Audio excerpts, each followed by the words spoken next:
ठीक है। क्या क्या चीज हम लोग ज्योमेट्री में पढ़ते हैं, तो 4 तरह का चीज आया। क्या क्या?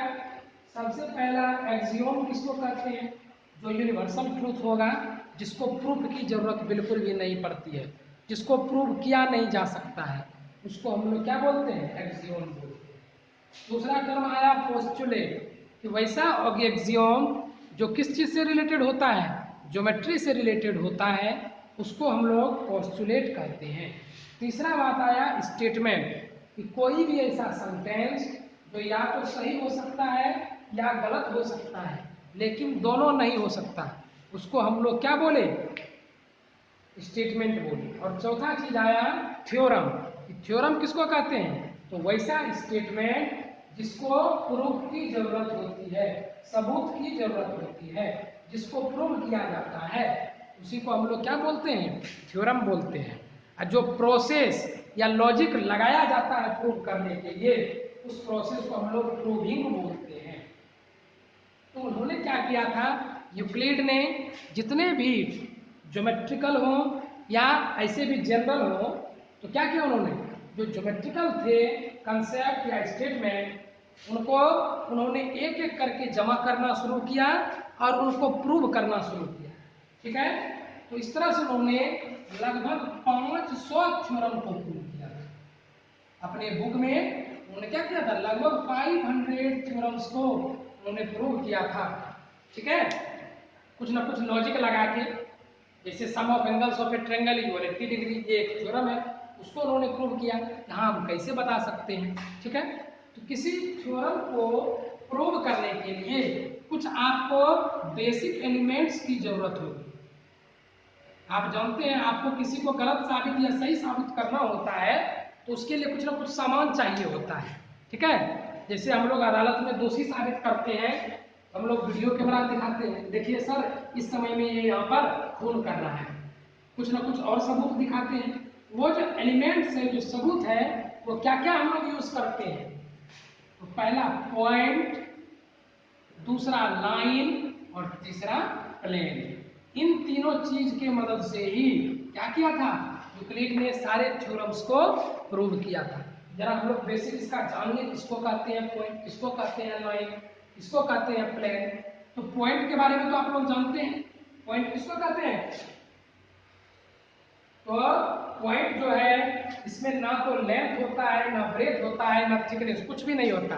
अ unitless quantity which has neither length nor breadth and neither thickness is known as point। इसमें कोई डायमेंशन नहीं होता है, कोई डायमेंशन लेस क्वांटिटी है। ठीक है। इसको कैसे रिप्रेजेंट किया जाता है, किसी न किसी डॉट से रिप्रेजेंट किया जाता है, और उसको कोई अल्फाबेट का लेटर दे दिया जाता है। कहीं भी अगर ऐसा लिखा हो, तो आपको इसको क्या पढ़ना है, पॉइंट ए। ऐसा लिखा हो, क्या पढ़ेंगे, पॉइंट एक्स। ठीक है। नेक्स्ट है लाइन। इसका डिफिनेशन हम नहीं लिख रहे हैं, क्योंकि इस सब का डिफिनेशन आप लोग बचपन से पढ़ते आए हैं, क्लास 6-7 में भी सबका डिफिनेशन दिया हुआ है। ठीक है। नेक्स्ट है लाइन। लाइन किसको कहते हैं, बहुत सारे पॉइंट का ऐसा कॉम्बिनेशन जिसमें सिर्फ और सिर्फ लेंथ होता है। इसमें क्या होता है, सिर्फ लेंथ होता है, ब्रेथ भी नहीं होता है, थिकनेस भी नहीं होता है, और ये इन्फिनाइट तक हो, उसी को हम लोग क्या बोलते हैं, लाइन कहते हैं। A set of points which has only length and not breadth and thickness and which is extended infinitely is known as line। ठीक है। लाइन को कैसे रिप्रेजेंट किया जाता है, तो इसका कोई ना कोई 2 पॉइंट मार्क कर दिया जाता है, उसका नाम दे दिया जाता है ए बी, और इसके ऊपर इस तरह से हम लोग डबल साइडेड एरो बना देते हैं, इसी को हम लोग लाइन बोलते हैं। और लाइन को कभी कभी शॉर्ट में एल से भी लिखा जाता है। ठीक है। इसको जब आप किसी पेपर पर रिप्रेजेंट करना चाहिएगा, तो बिल्कुल नहीं कर सकते हैं, क्योंकि ये पेपर पर आएगा ही नहीं, ये इन्फिनाइट तक फैला हुआ होता है। ठीक है। इसका मतलब ये नहीं है कि यहाँ खत्म हो गया, ये बढ़ता चला जाएगा, जहां तक आप ड्रॉ कर सकते हैं वहां तक ये बढ़ता चला जाएगा। ठीक है। इसमें सिर्फ और सिर्फ लेंथ होता है, कोई ब्रेथ नहीं, कोई इंड पॉइंट्स में।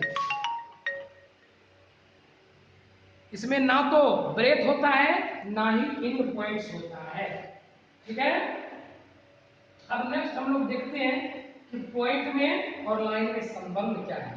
तो कहता है किसी एक पॉइंट से होकर आप बहुत सारे लाइंस ड्रॉ कर सकते हैं, इसमें कहीं कोई दिक्कत नहीं है। एक पॉइंट से होकर इन्फिनाइट नंबर ऑफ लाइंस को ड्रॉ किया जा सकता है, लेकिन अगर पॉइंट 2 हो जाए तब इससे होकर सिर्फ और सिर्फ एक लाइन ही आप ड्रॉ कर सकते हैं। There can be only one line, one and only one कहीं। There can be one and only one line drawn between two points। कोई भी दो पॉइंट ले लीजिए, इसके बीच में आप एक ही लाइन ड्रॉ कर सकते हैं। दूसरा लाइन ड्रॉ करना चाहिएगा, वो ड्रॉ होगा ही नहीं, इसी पर ओवरलैप करेगा। आप कोशिश करके देख लीजिए, थोड़ा सा भी बगल हटेंगे इस लाइन पर नहीं जाएगा, वो दूसरी जगह चला जाएगा, इससे मीट करेगा ही नहीं। ठीक है, नेक्स्ट हमारा टॉपिक है लाइन सेगमेंट किसको कहते हैं। ये सब चीज आप पढ़े, इसीलिए हम लाइटली ले रहे हैं। लाइन सेगमेंट किसको कहते हैं? किसी लाइन का जो पोर्शन होता है, जो पार्ट होता है, जो सेगमेंट होता है। सेगमेंट का मतलब ही होता है पार्ट या पोर्शन इंग्लिश में।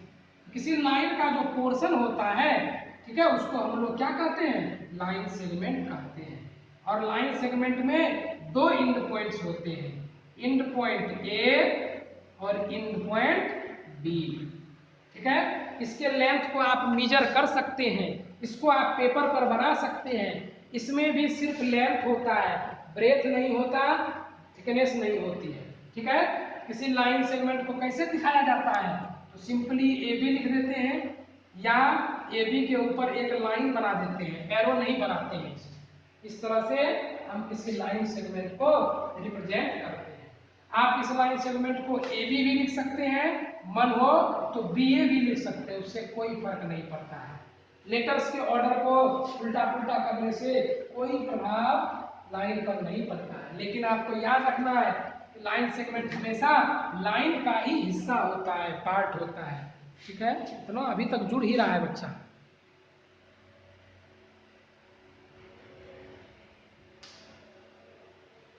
ठीक है, लाइन का ही एक पार्ट होता है। नेक्स्ट हम लोग देखते हैं रे। रे किसको कहते हैं? तो जब किसी लाइन को किसी एक साइड से स्टॉप कर दिया जाए और दूसरे साइड में वो इनफिनाइट तक बढ़ता चले, यही क्या फॉर्म होता है? रे फॉर्म होता है। ठीक है, किसी रे को कैसे दिखाया जाता है? ए बी में एक तरफ से बंद, दूसरे तरफ से स्टार्ट।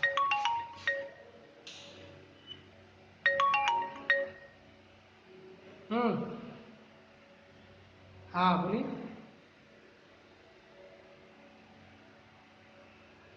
हाँ, अभी अभी थोड़ा क्लास चल रहा है, थोड़ा देर के बाद कीजिएगा, 6:30 बजे।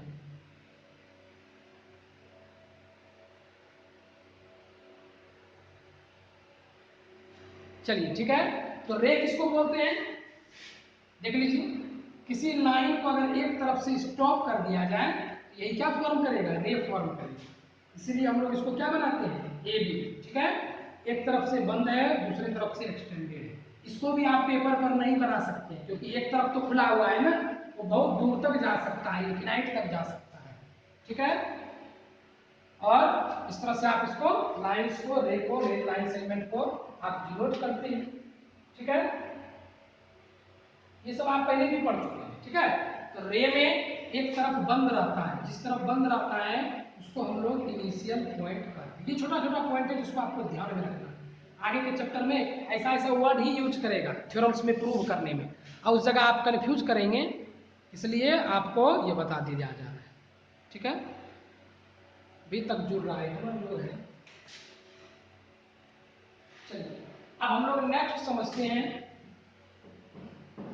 ये सिर्फ थ्योरेटिकल चैप्टर है, हम आपको पहले ही बता चुके हैं, पर इसको समझना जरूरी है। नेक्स्ट है कि हम लोग जब ऐसा बोलते हैं कि कोई पॉइंट है जो किसी लाइन के अंदर एग्जिस्ट करता है, ठीक है, interior point of A line segment, इसका क्या मतलब है? Interior point of A line segment, इसका क्या मतलब है? इसका मतलब है कि वो पॉइंट इस लाइन सेगमेंट पर ही लाई करेगा, ठीक है, ये इस लाइन सेगमेंट पर ही लाई करेगा। ज्यादा फोन क्यों आ रहा है भाई? चलिए, तो कोई पॉइंट इंटीरियर पॉइंट कब कहलाता है? जब वो क्या करे, इस पर लाई करे। जैसे मान लीजिए अगर हम बोल दिए C is an interior point of a line segment AB, इसका मतलब है ये C पॉइंट जो है इस लाइन सेगमेंट पर कहीं लाई करेगा, लेकिन ये C A के बराबर नहीं होगा और B के बराबर भी नहीं होगा। A और B के बीच में कहीं भी कोई भी पॉइंट हो सकता है। इंटीरियर पॉइंट्स का मतलब यही होता है, ठीक है, ये कोई भी पॉइंट C हो सकता है, ठीक है। अब नेक्स्ट देखिए, अपोजिट रेज। अपोजिट रे किसको कहते हैं? अपोजिट रेज, इसका मतलब दो रे होगा। अपोजिट रेज किसको कहेंगे, समझिएगा। अगर कोई लाइन ऐसा है जिस पर तीन कोलिनियर पॉइंट्स है ए बी और सी, जिसमें एक पॉइंट कॉमन हो, तो इससे जो इधर एक रे बनेगा और इधर एक रे बनेगा, इसी को हम लोग क्या बोलेंगे, अपोजिट रेज। तो दो रे अपोजिट कब होगा? जब उन रेज का सारा पॉइंट कोलिनियर हो और एक पॉइंट कॉमन। हम लोग बोलेंगे कि टू रेज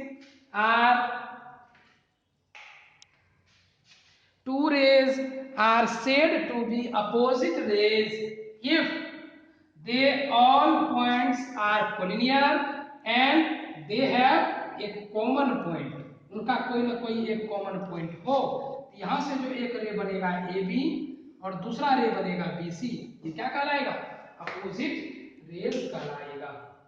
नेक्स्ट है congruent line segments. Congruent line segments किसको कहते हैं? तो क्लास 8 में आप लोग पढ़ चुके हैं कॉन्ग्रुएंट के बारे में, कि दो लाइन सेगमेंट कॉन्ग्रुएंट कब होता है? जब उसका लेंथ क्या हो जाए, बराबर हो जाए। जैसे ए बी और सी डी को हम लोग कॉन्ग्रुएंट कब बोलेंगे? जब ए बी का लेंथ और सी डी का लेंथ क्या हो, बराबर हो, ठीक है।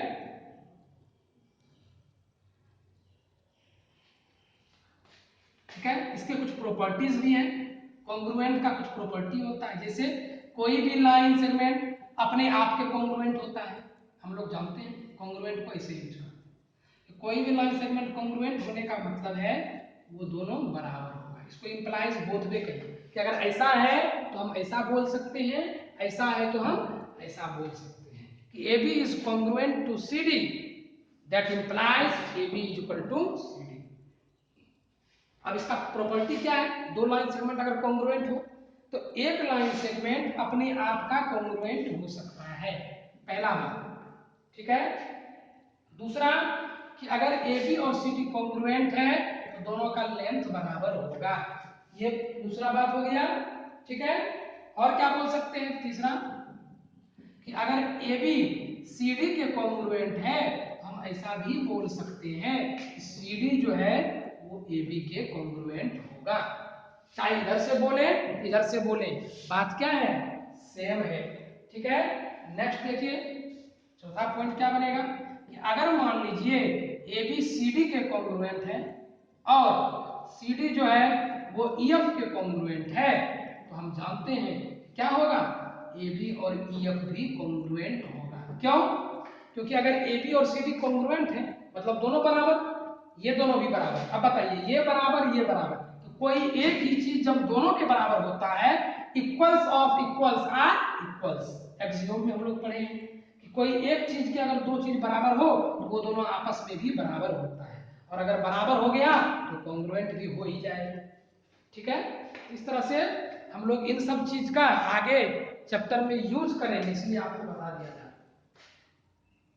हाँ, ये लास्ट वाला, चलिए देखिए, ठीक है, देखिए ए बी और सी डी कॉन्ग्रुएंट है ना, ये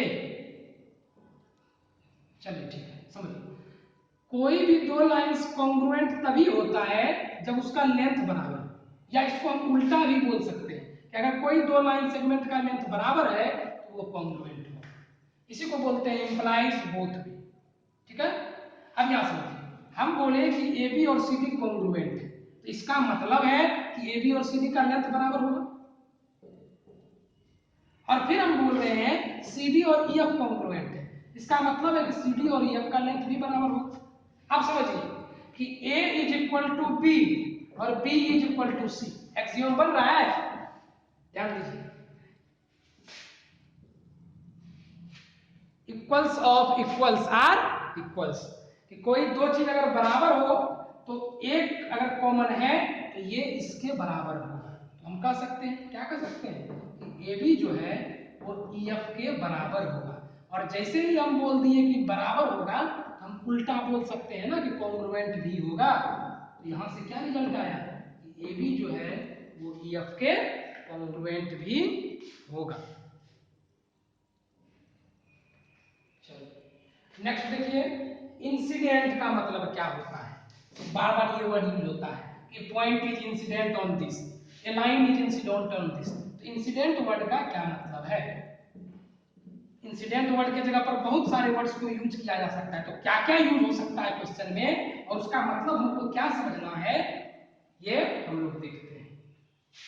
जैसे कहता है कि अगर मान लीजिए P कोई पॉइंट है, कोई पॉइंट P है, वो क्या करता है, लाइन L पर लाई करता है। लाई करने का मतलब स्थित है, लोकेटेड है। तो हम लोग इसको क्या क्या बोल सकते हैं, इसको हम बोलते हैं P लाइज ऑन L, सबसे पहली बात। दूसरा हम इसको क्या बोल सकते हैं, P is incident on L। ठीक है, P क्या है, L पर। फिर आगे लगता है नेटवर्क इधर हो रहा है कुछ बच्चे का। ठीक है, क्या क्या वर्ड यूज कर सकते हैं देख लीजिए। P लाइज ऑन L, ऐसा भी क्वेश्चन में रह सकता है। P is incident on L, इसका मतलब भी वही हुआ।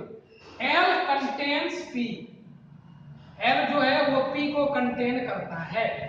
ठीक है, ऐसा भी बोल सकते हैं, या ऐसा भी बोला जाता है कि L पासेस थ्रू P। इन सब का मतलब क्या है, हम पिक्चर से आपको दिखाते हैं कि मेरा ये L लाइन है। अगर लिखा हो कि P लाइज ऑन L, इसका मतलब है कि इस L लाइन पर P स्थित है, तो स्थित कर दीजिए। लोकेटेड का मतलब होता है स्थित, कर दीजिए।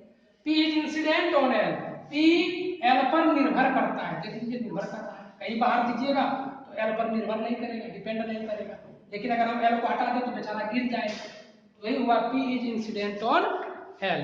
नेक्स्ट देखिए, L कंटेन्स P, L जो है P को अपने भीतर समाये हुए है। कंटेन का मतलब यही होता है। देख लीजिए, L क्या किया हुआ है, इस P पॉइंट को अपने भीतर समाये हुए। और चौथा बोलते हैं L पासेस थ्रू P, कोई लाइन है जो इस P पॉइंट से होकर गुजर रहा है। देख लीजिए, इस P पॉइंट से होकर हम गुजर रहे हैं। ठीक है, तो ये कुछ भी वर्ड यूज हो सकता है आपके नेक्स्ट के चैप्टर्स में। इसका मतलब आपको यही समझना, इसका मतलब हो गया एक लाइन है, उस पर P कोई पॉइंट है। अब हम लोग देखते हैं क्या क्या इंसिडेंस का पोस्टुलेट होता है, एक्सियोम होता है। ठीक है, जो पहले से प्रूव्ड है, जिसको हमको प्रूव करने की जरूरत नहीं है। पहला क्या है, ए line contains infinitely many point, कि एक, ये भी एक एक्सियोम है, कोई भी लाइन के अंदर बहुत सारे पॉइंट्स लाई करते हैं। इसको आपको प्रूव करने की जरूरत नहीं है। लाइन बनता है किससे, है पॉइंट के कॉम्बिनेशन से बनता है। दूसरा एक्सियोम क्या है, unlimited number of lines can be drawn through a point. एक पॉइंट से होकर अनलिमिटेड लाइंस बनाया जा सकता है। अभी हम तुरंत आपको बताएं। थर्ड क्या है, अगर दो अलग अलग पॉइंट दिया है तो उससे होकर सिर्फ और सिर्फ एक ही लाइन गुजरेगा।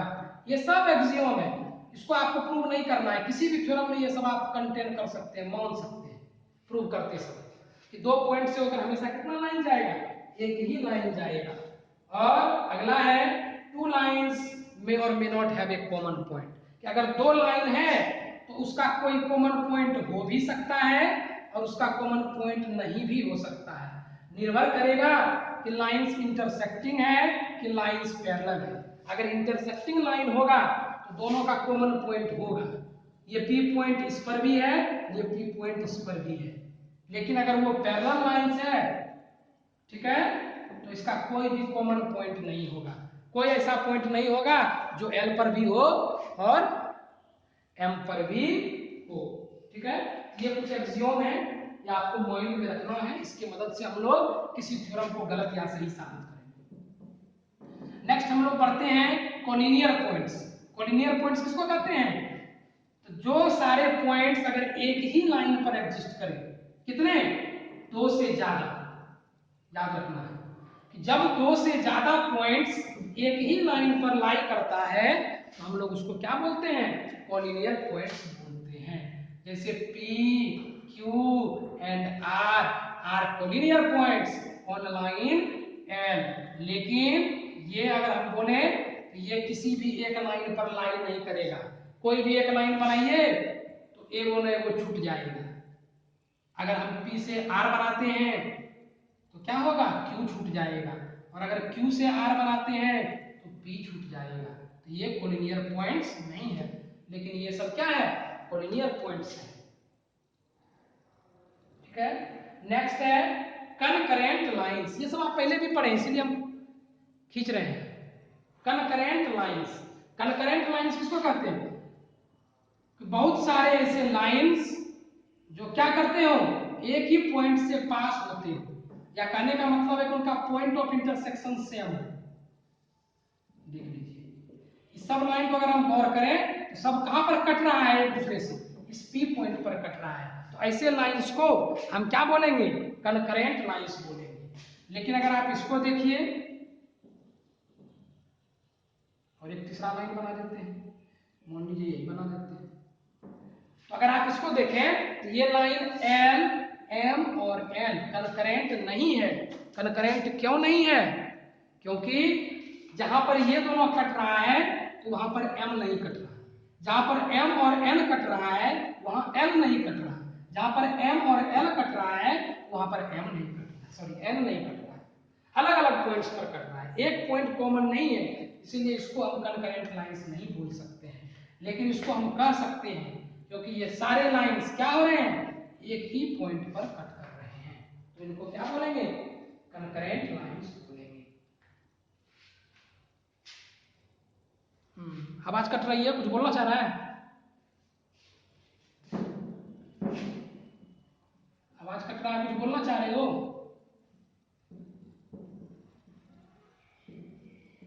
चलिए नेक्स्ट देखते हैं। तो पॉइंट हो गया, लाइन हो गया, इंटरसेक्टिंग लाइन, पैरेलल लाइन अभी हम लोग देख ही लिए कि दो लाइंस का अगर कोई कॉमन पॉइंट है तो वैसे लाइंस को इंटरसेक्टिंग लाइन कहते हैं, और अगर दो लाइंस का कोई भी कॉमन पॉइंट नहीं है तो उसको हम लोग पैरेलल लाइंस कहते हैं। नेक्स्ट है प्लेन किसको बोलेंगे? तो प्लेन किसको बोलेंगे? तो प्लेन एक ऐसा फ्लैट सरफेस है, ठीक है, प्लेन एक ऐसा फ्लैट सरफेस है जिसका एंड किससे बना होता है? लाइन सेगमेंट से या लाइंस से बना होता है। ठीक है, और ये इनफिनाइट तक आप चाहे तो उसको फैला सकते हैं। ये भी हमारा प्लेन है, हम इस दीवार को देख ले तो ये भी हमारा प्लेन है, और इसी दीवार को हम चारों तरफ मिला दें, चारों ओर उनका दीवार मिला दें, वो भी एक प्लेन बन जाएगा। तो प्लेन में क्या होता है? जो इसका इंच होता है वो किसी लाइन या लाइन सेगमेंट से बना होता है, और ये एक फ्लैट सरफेस होता है। ठीक है, प्लेन का क्या क्या प्रॉपर्टीज है? कहता है कि अगर दो लाइन इंटरसेक्ट कर रहा हो तो आप सिर्फ और सिर्फ एक ही प्लेन बना सकते हैं। जैसे मान लो ये लाइन और ये लाइन इंटरसेक्ट कर रहा है, तो हम बोलेंगे ये किस में लाई करता है? इस प्लेन में लाई करता है। इसके सिवा कोई दूसरा प्लेन ऐसा नहीं होगा जिस पर ये दोनों इंटरसेक्टिंग लाइन लाई करेगा। ठीक है, नेक्स्ट बात, through three non collinear points one and only one plane passes. अगर कोई तीन नॉन कोलिनियर पॉइंट्स है तो उससे होकर एक ही प्लेन पास कर सकता है।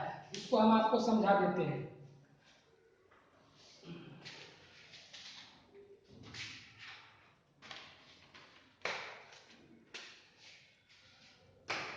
हम ये 3 पॉइंट्स लिए हुए हैं, ठीक है। ये मेरा एक प्लेन है, देख लीजिए। अगर आप इस पॉइंट को इस प्लेन में लाना चाहेंगे तो इसका एक ही प्लेन बनेगा जब ये तीनों पॉइंट को ढकेगा। दूसरा, आप कोई भी प्लेन ले लीजिए, तीनों पॉइंट उस पर नहीं आएगा। जैसे हम इसी को देखिए, इसी प्लेन को थोड़ा सा मोड़ देते हैं तो क्या तीनों पॉइंट इस पर आएगा?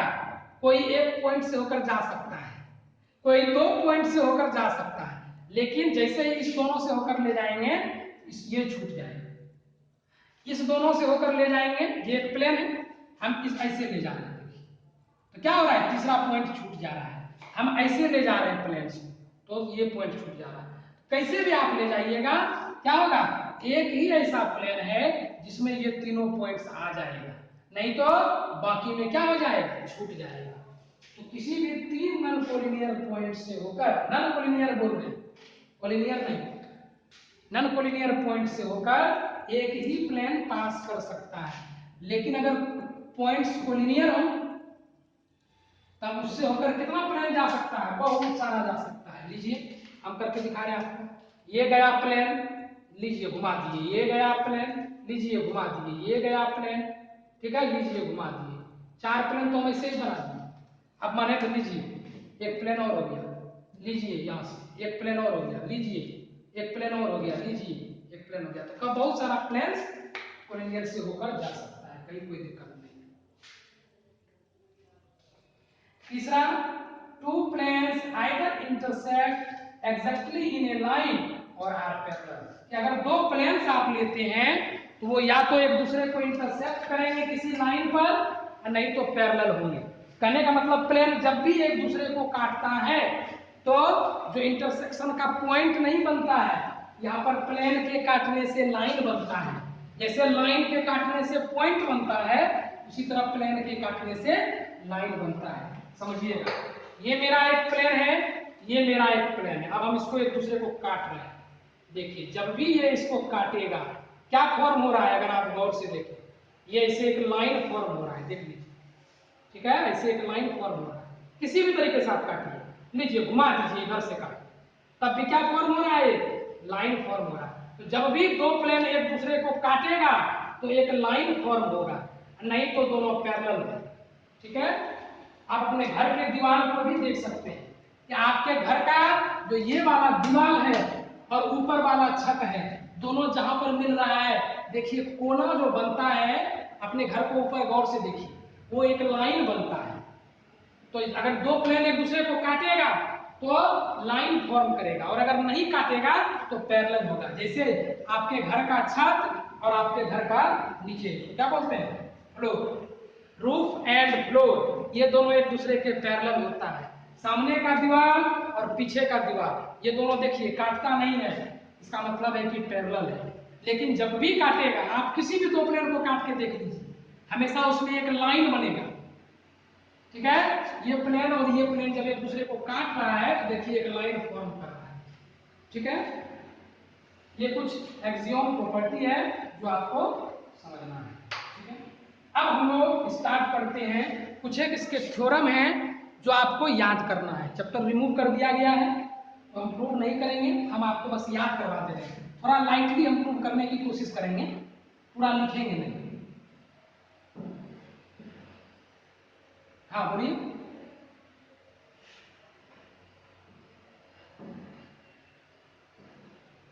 क्योंकि प्ले फेयर जो एक्सियोम दिया था वो भी कुछ कुछ इससे मिलता जुलता ही था, ठीक है। प्ले फेयर का एक्सियोम हम आपको नहीं बताए हैं, वो आपके एनसीईआरटी सिलेबस में नहीं रहता है, लेकिन अगर आप चाहें तो देखिए हम आपको प्रूव कर देते हैं, बता देते हैं, ठीक है। प्ले फेयर एक मैथमेटिशियन थे, उनका एक एक्सियोम दिया गया था उनके द्वारा। वो एक्सियोम क्या बोलता है? तो for every line L and for every point P not lying on L, ठीक है, there exist a unique line M that passes through P and parallel to L. कहने का मतलब है, समझिएगा, कि किसी लाइन एल के लिए और किसी पॉइंट पी के लिए जो पॉइंट इस पर लाइन नहीं करता है, ये पॉइंट इस पर लाइन नहीं करता। तो प्ले फेयर ने बताया ऐसा, उन्होंने ऐसा बोला है कि कोई लाइन एल और कोई पॉइंट P जो कि उस पर लाइन नहीं करता हो, तो इस P से होकर हम एक ही ऐसा पैरेलल लाइन बना सकते हैं जो L के क्या होगा, पैरेलल होगा, सिर्फ और सिर्फ एक ही बना सकते। ठीक है। और अगर आप अपने फिफ्थ पोस्टुलेट को देखें तो ये भी यही बात बोलता है। क्या बोलता है कि दो लाइंस पैरेलल तभी होगा जब उसका कोई कॉमन पॉइंट नहीं होगा। ये भी तो यही बोल रहा है ना कि P से होकर अगर आप लाइन चाहिएगा गुजारने के लिए तो एक ही ऐसा लाइन होगा जो इसके पैरेलल होगा। कहने का मतलब कि ये और ये एक दूसरे को किसी पॉइंट पर इंटरसेक्ट कर ही नहीं सकता है, और अगर ये पॉइंट ये लाइन इसको इंटरसेक्ट कर दिया तब क्या हो जाएगा, ये मेरा थ्योरम फ्लॉप कर जाएगा। जैसे मान लीजिए L लाइन है, इसको M क्या कर दिया, कट कर दिया, और P इसके बाहर है, तो ऐसा होगा ही नहीं। क्यों नहीं होगा, क्योंकि तब आपका पैरेलल का कंसेप्ट ही खत्म हो जाएगा, पैरेलल बनेगा ही नहीं। ठीक है। यही चीज फिफ्थ पोस्टुलेट भी बोलता है कि अगर दो लाइन को आपको इंटरसेक्ट करना है, दो लाइन को क्या करवाना है, इंटरसेक्ट करवाना है, तो कोई ना कोई पॉइंट कॉमन होगा इसमें। और ये बोल रहा है कि कॉमन नहीं होगा तो पैरेलल होगा। ये भी उसी चीज को बोल रहा है कि अगर इंटरसेक्ट करेगा तो कॉमन होगा, तो इंटरसेक्ट नहीं करेगा तो कॉमन नहीं होगा। यही चीज तो ये बोला ना, इंटरसेक्ट नहीं करेगा कॉमन नहीं, पैरेलल होगा। ठीक है। इसीलिए हम लोग इसको ऐसा बोलते हैं। समझ में आ गया।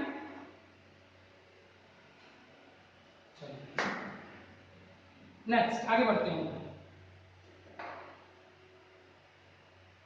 अब हम लोग कुछ थ्योरम्स देखते हैं। इसका पढ़ना नहीं है पर फिर चलिए देखिए।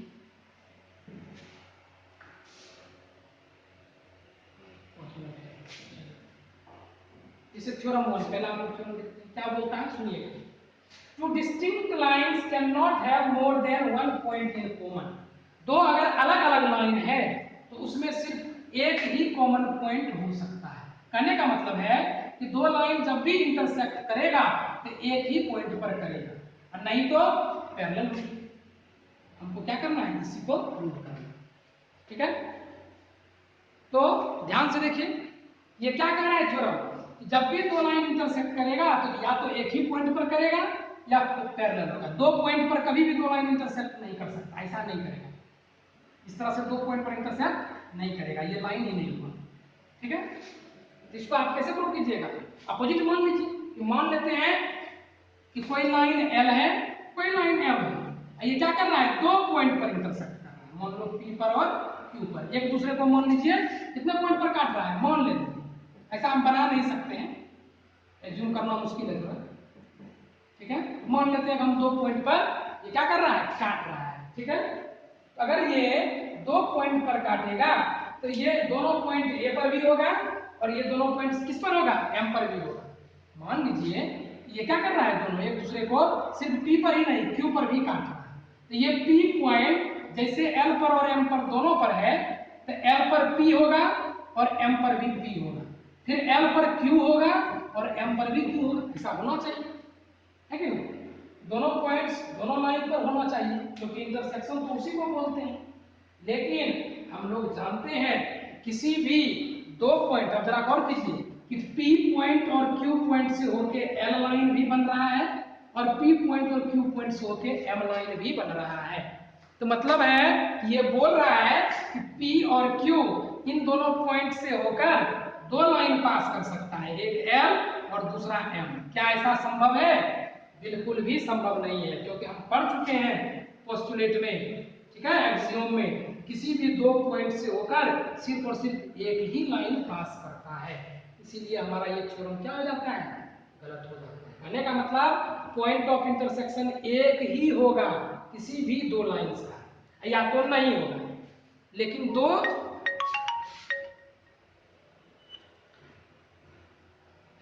दो नहीं होगा। ठीक है। दोनों फोन कर रहा है। चलिए, तो ये हो गया आपका एक थ्योरम। आपको सिर्फ थ्योरम याद रखना है क्या, कि there can be only one point of intersection of two lines. Next देखिए, नेक्स्ट है two lines which are both parallel to the same line are parallel to each other. कहता है मान लीजिए एक लाइन L है जो M के पैरेलल है और एक दूसरा लाइन N है ये भी M के पैरेलल है, तो L और N एक दूसरे के पैरेलल होगा। ये आपको प्रूव करना है। क्वेश्चन में क्या दिया है कि L जो है वो M के पैरेलल है और N भी M के पैरेलल है, तो आपको प्रूव करना है कि L is parallel to N। जैसे हम लोग किए थे A equal to B, B equal to C, आपको प्रूव करना है A इक्वल टू C। इसी टाइप का है, ठीक है।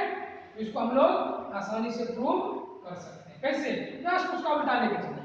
हम मान लेते हैं कि L और N बोला ना प्रूव करने पैरेलल, हम मान लेते हैं कि L जो है वो N के पैरेलल बिल्कुल नहीं है, N के पैरेलल बिल्कुल नहीं है, ठीक है। ऐसा हम एज्यूम कर सकते हैं, कहीं कोई दिक्कत नहीं है, ठीक है। तब क्या होगा, अगर पैरेलल नहीं है तो दोनों एक दूसरे को कहीं ना कहीं इंटरसेक्ट तो करेगा। तो मान लीजिए कि किस पर इंटरसेक्ट कर रहा है, P पॉइंट पर इंटरसेक्ट कर रहा है। तो अगर वो P पॉइंट पर इंटरसेक्ट कर रहा है, देख लीजिए हमने क्या माना कि पैरेलल नहीं है, तो अगर पैरेलल नहीं होगा तो इंटरसेक्टिंग होगा, इंटरसेक्टिंग होगा तो कोई ना कोई कॉमन पॉइंट होगा। अब जरा समझिए, अगर ये कॉमन पॉइंट P है तो इस पॉइंट P से L के पैरेलल कितना लाइन बन सकता है, एक ही लाइन बन सकता है, ठीक है। इस P पॉइंट से होकर कितना पैरेलल लाइन बन सकता है, एक ही। मान लीजिए M कोई लाइन है, ठीक है, तो M के बाहर है ये पॉइंट P, M कोई लाइन है, यही लाइन जो हम लिए हुए हैं, ये M एक लाइन है और P पॉइंट इसके बाहर है। तो M के पैरेलल P से होकर कितना लाइन बन सकता है, एक ही बन सकता है। कहने का मतलब या तो M के पैरेलल L होगा या M के पैरेलल N होगा, क्योंकि हम अभी तुरंत पोस्टुलेट पढ़े हैं कि किसी लाइन से बाहर अगर कोई पॉइंट हो तो उसके पैरेलल एक ही लाइन खींचा जा सकता है। ये अगर कोई लाइन है और P इसके कोई बाहर पॉइंट है, एक लाइन ही इसके पैरेलल होगा जो इस पॉइंट से जाएगा। लेकिन इस P पॉइंट से L भी जा रहा है, इस P पॉइंट से N भी जा रहा है, और L भी M के पैरेलल है, N भी M के पैरेलल है। ऐसा बिल्कुल भी नहीं होगा। हम जो एज्यूम किए हैं वो गलत है, हमको ऐसा एज्यूम नहीं करना चाहिए था। हमको क्या मानना है कि L और N ये क्या है, पैरेलल हैं, ठीक है। तो आपका ये थ्योरम कंप्लीट हुआ। आगे आप क्या करेंगे, लाइन्स एंड एंगल्स स्टार्ट करेंगे हम लोग नेक्स्ट डे में। इसमें छोटा छोटा यही 2-3 थ्योरम था, ठीक है। नेक्स्ट क्लास में लाइन्स एंड एंगल स्टार्ट कीजिए।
चलिए,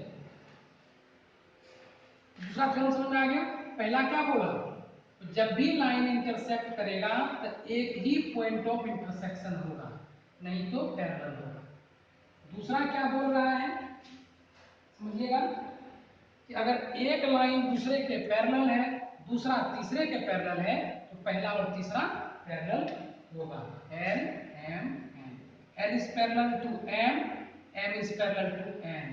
इसका मतलब है कि L is parallel to N, ठीक है। जैसे हम लोग पढ़े थे equals of equals are equal, उसी तरह बोलते हैं पैरेलल्स ऑफ पैरेलल्स आर।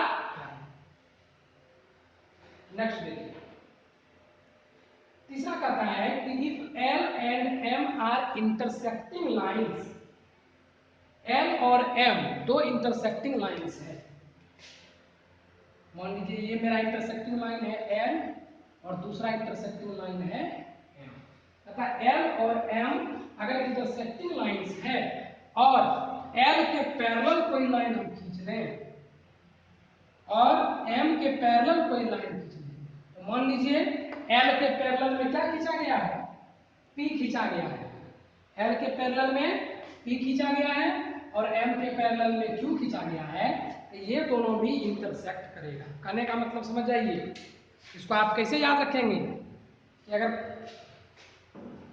पप्पा चच्चा लड़ेंगे तो हम दोनों चचेरा भाई भी लड़ेंगे, ठीक है। कि कोई भी दो इंटरसेक्टिंग लाइन के पैरेलल खींचा गया लाइन भी एक दूसरे को इंटरसेक्ट करता है, ठीक है। या इसको दूसरे तरीके से हम क्या समझ सकते हैं कि किसी दो पैरेलल के पैरेलल खींचा गया लाइन कभी इंटरसेक्ट नहीं करता या पैरेलल होता है। समझिए, इस थ्योरम को हम इंटरसेक्टिंग से भी देख सकते हैं, पैरेलल से भी देख सकते हैं। कैसे कि अगर ये दोनों काट रहा है तो इसका पैरेलल भी काटेगा, और अगर दो लाइन पैरेलल है तो उसका अगर पैरेलल बनाइएगा तो वो भी क्या होगा, पैरेलल, ठीक है। इसको दो तरीके से आप समझ सकते हैं। अब चलिए हम लोग इसको क्या करते हैं, प्रूव करते हैं। जैसे मान लीजिए मेरे पास चार लाइन है, एल एम पी और क्यू, ये चार लाइंस मेरे पास है, जिसमें से क्या होता है, एल और एम जो है वो इंटरसेक्टिंग है, ठीक है। एल और एम एक दूसरे को क्या करता है, काटता है, ठीक है। तो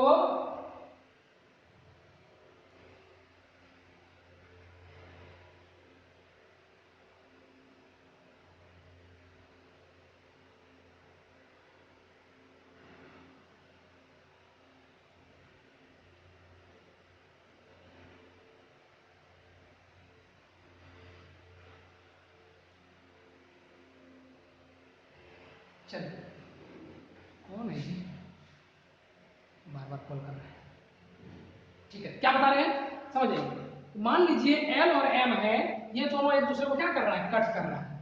तो अगर एल और एम एक दूसरे को कट कर रहा है तो उसका कुछ ना कुछ इंटरसेक्शन पॉइंट होगा। कहने का मतलब है कि एल इंटरसेक्शन एम ये कभी भी खाली नहीं होगा, ये कभी भी खाली, फाई का मतलब एम्प्टी होता है, एम्प्टी मतलब खाली, कुछ ना कुछ ऐसा पॉइंट निकलेगा जो ये आएगा। जैसे एल और एम का इंटरसेक्शन पॉइंट क्या हो सकता है, ए हो सकता है, बी हो सकता है, कुछ ना कुछ होगा, खाली नहीं होगा। इस तरह से हम लोग इसको दिखाते हैं कि L intersection M is not empty, ये फाई नहीं होगा, ठीक है। और दूसरी बात है कि एल जो है वो क्या है, पी के पैरेलल है। एल किसके पैरेलल है, पी के पैरेलल है। तो अगर ये दोनों पैरेलल है तो ये दोनों कभी एक दूसरे को नहीं काटेगा। हम ऐसा कह सकते हैं ना कि एल और पी का जो इंटरसेक्शन होगा वो एम्प्टी होगा। समझिए ध्यान से, एल और एम एक दूसरे को काट रहा है तो कुछ ना कुछ इसका पॉइंट निकलेगा, इसीलिए हम बोले कि एम्प्टी नहीं होगा। और ये पैरेलल है तो पैरेलल तो कभी नहीं काटता है, तो वो क्या होगा, एम्प्टी होगा, ठीक है। नेक्स्ट फिर इसी तरह से समझिए, एम और पी, एम और पी भी क्या कर रहा है, एक दूसरे को काट रहा है, ठीक है, क्योंकि हम ऐसा बनाए ही, ठीक है। तो हम लोग क्या कर रहे हैं, एम और पी एक दूसरे को काट रहा है, तो एम और पी का जो इंटरसेक्शन होगा वो कभी भी खाली नहीं होगा, ठीक है। समझिए, एम और पी अगर एक दूसरे को काट रहा है तो कोई ना कोई पॉइंट होगा, वो खाली नहीं होगा, बिल्कुल भी नहीं होगा। और एम और क्यू ये दोनों क्या है, पैरेलल। एम और क्यू क्या है, पैरेलल। हम यही किए हैं कि दो इंटरसेक्टिंग लाइन के पैरेलल दो दो लाइन बनाए हैं, एल के पैरेलल पी बनाए हैं और एम के पैरेलल क्यू बनाए हैं। तो एल अगर पी के पैरेलल है तो एल और पी का कोई ना कोई इंटरसेक्शन पॉइंट होगा, नहीं होगा, खाली हो जाएगा। उसी तरह एम और क्यू अगर पैरेलल है तो एम और क्यू का अगर इंटरसेक्शन पॉइंट निकालिएगा तो निकलेगा ही नहीं, क्योंकि पैरेलल लाइंस कभी इंटरसेक्ट करता ही नहीं है, ठीक है। जरा अगर गौर से इस रिजल्ट को हम लोग देखें, हमको क्या पता चल रहा है कि P और Q जो है वो क्या कर रहा है, एक दूसरे को इंटरसेक्ट कर रहा है। क्यों इंटरसेक्ट कर रहा है, जरा गौर कीजिए कि L P के पैरेलल है और m q के पैरेलल है और इस दोनों को इंटरसेक्ट एक दूसरे से हम कर सकते हैं। तो जब लाइंस इंटरसेक्ट करेगा तो उसका पैरेलल्स क्या करेगा? इंटरसेक्ट। क्यों? क्योंकि ऐसा कोई नहीं है, ऐसा भी कोई नहीं है। कोई नहीं होने का मतलब है कि हमारा जो एग्जम्पशन हो रहा है वो क्या मान रहे हैं हम? गलत मान रहे हैं। ऐसा होना चाहिए। तो P और Q वो क्या करेगा? एक दूसरे को इंटरसेक्ट करेगा। कहने का मतलब ये खाली नहीं होगा। ठीक है? तो थ्योरम्स है थोड़ा अल्टर होता है, कोई बात नहीं है। आपको बस इस थ्योरम्स को याद करना है। डिस्क्रिप्शन में जब पूरा लिखाते बढ़िया से तब आपको क्लियर कंसेप्ट बनता, पर कोई बात नहीं है। इन थ्योरम्स का सिर्फ और सिर्फ यूज आएगा, हम लोग इसको यूज करेंगे। पहला थ्योरम क्या बोला कि दो लाइन जब भी इंटरसेक्ट करेगा तो उसका कोई ना कोई एक ही कॉमन पॉइंट होगा, नहीं तो पैरेलल होगा। दूसरा बोला कि अगर दो लाइन पैरेलल है, फिर दो तीसरा लाइन पैरेलल है, तो एक और तीसरा क्या होगा? पैरेलल होगा।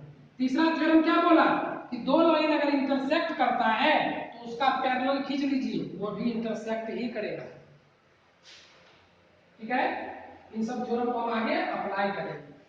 अब नेक्स्ट देखिए, कहता है अगर line A B, A C, A D और ए ये चार लाइन है जो एक ही लाइन के पैरेलल है। मान लीजिए ये एल लाइन है, इसके पैरेलल चार लाइन है। कौन कौन? ए B, A C, A D और ए। कहता ये चार लाइन अगर इसके पैरेलल है तो आप हमको प्रूव कीजिए कि B point, C point, D point, E point और ए पॉइंट ये सब क्या है? कोलिनियर है। कोलिनियर का मतलब है एक ही लाइन पर होगा। ये आपको चार लाइन दिख रहा है लेकिन ऐसा चार लाइन बनेगा नहीं। आप प्रूव कर सकते हैं, बिल्कुल कर सकते हैं। कैसे कर सकते हैं? तो ध्यान दीजिए, हम अभी बोल रहे हैं कि इसके पैरेलल है ये लाइन और ए से होकर गुजर रहा है। गौर कीजिए। फिर हम बोल रहे हैं कि इसके पैरेलल है ये लाइन, ये भी ए से होकर गुजर रहा है। इसके पैरेलल है ये लाइन, ये भी ए से होकर गुजर रहा है। इसके पैरेलल है ये लाइन, ये भी ए से होकर गुजर रहा है। क्या ऐसा पॉसिबल है?